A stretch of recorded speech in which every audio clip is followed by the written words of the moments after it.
சீர்காழி அருகே தனியார் ரிசார்ட்ஸ் வளாகத்தில் உள்ள நவகிரக கஃபேவில் நள்ளிரவு புகுந்த போதை வாலிபர்கள் ஃப்ரீசர் நாற்காலிகளை உடைத்ததுடன் டீ மாஸ்டரை தாக்கியது குறித்து போலீசார் சிசிடிவி காட்சிகளை கொண்டு விசாரணை மேற்கொண்டு வருகின்றனர்.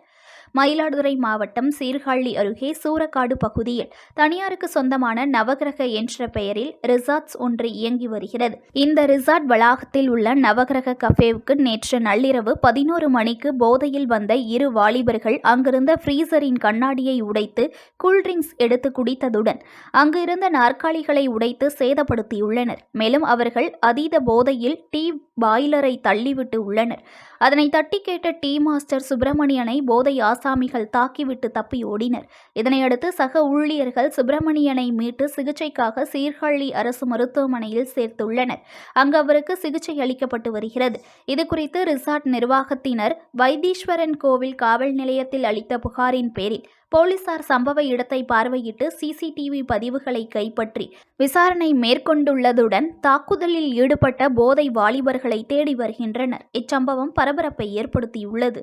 நியூஸ்1 தமிழை லைக் பண்ணுங்க, கமெண்ட் பண்ணுங்க, ஷேர் பண்ணுங்க, மறக்காம சப்ஸ்கிரைப் பண்ணுங்க.